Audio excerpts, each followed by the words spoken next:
आठवें वेतन आयोग में देरी और सरकारी कर्मचारियों को लग सकता है लाखों का झटका। सिर्फ बेसिक सैलरी ही नहीं, एचआरए यानी हाउस रेंट अलाउंस और टीपीटीए यानी ट्रांसपोर्ट अलाउंस के एरियर पर भी बड़ा असर पड़ सकता है। अगर आयोग समय पर लागू नहीं हुआ तो कर्मचारियों की जेब से कितना पैसा निकल सकता है और आखिर एचआरए टीपीटीए का नुकसान कैसे होता है, पूरा गणित समझिए इस रिपोर्ट में। जय हिंद, मैं प्रेरणा सिंह और आप देख रहे हैं लाइफ टाइम्स का डिजिटल प्लेटफॉर्म। केंद्र सरकार के लाखों कर्मचारी और पेंशनर्स इस समय आठवें वेतन आयोग का इंतजार कर रहे हैं, लेकिन आयोग के गठन और लागू होने में जितनी देरी होगी उतना बड़ा आर्थिक असर कर्मचारियों पर पड़ सकता है। अब सवाल यह है कि आखिर नुकसान होगा कैसे। दरअसल जब भी नया वेतन आयोग लागू होता है तो सिर्फ बेसिक सैलरी नहीं बढ़ती, बल्कि उसके साथ जुड़े कई भत्ते भी बढ़ते हैं। इनमें सबसे अहम है एचआरए यानी हाउस रेंट अलाउंस, टीपीटीए यानी ट्रांसपोर्ट अलाउंस। अब एचआरए क्यों अहम है? एचआरए सीधे कर्मचारी की बेसिक सैलरी से जुड़ा होता है। जैसे जैसे बेसिक बढ़ती है, एचआरए भी बढ़ता है।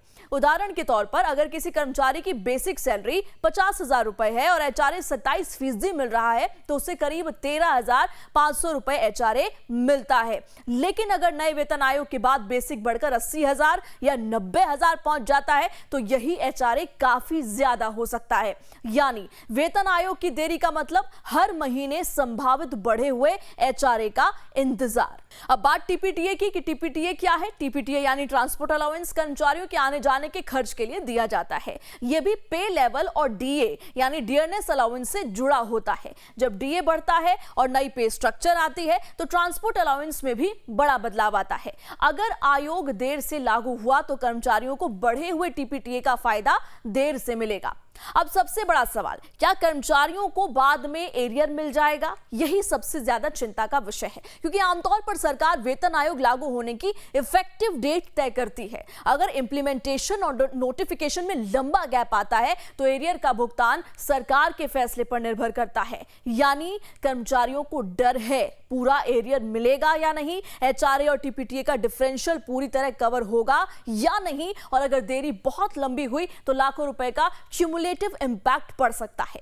अब इसका असर कितना हो सकता है? एक्सपर्ट्स के मुताबिक अगर नए वेतन आयोग की वजह से बेसिक, एचआरए और टीए में बड़ी बढ़ोतरी होती है तो कुछ कर्मचारियों के लिए साल भर में संभावित अंतर लाखों रुपए तक पहुंच सकता है। खासकर मेट्रो सिटीज में काम करने वाले कर्मचारी, हायर पे लेवल्स वाले अधिकारी और जिनका एचआरए कंपोनेंट ज्यादा है, उन्हें ज्यादा असर महसूस हो सकता है। अब सरकार के सामने सबसे बड़ी चुनौती है वित्तीय बोझ, क्योंकि वेतन आयोग लागू होने पर लाखों कर्मचारियों और पेंशनर्स का खर्च बढ़ता है। एचआरए, टीए, पेंशन रिवीजन और एरियर्स मिलाकर सरकार पर भारी दबाव आता है। इसलिए हर बार इंप्लीमेंटेशन टाइमलाइन बेहद अहम बन जाती है। कर्मचारी संगठनों का कहना है कि अगर आयोग में ज्यादा देरी हुई तो कर्मचारियों की रियल इनकम इन्फ्लेशन के मुकाबले कमजोर पड़ सकती है।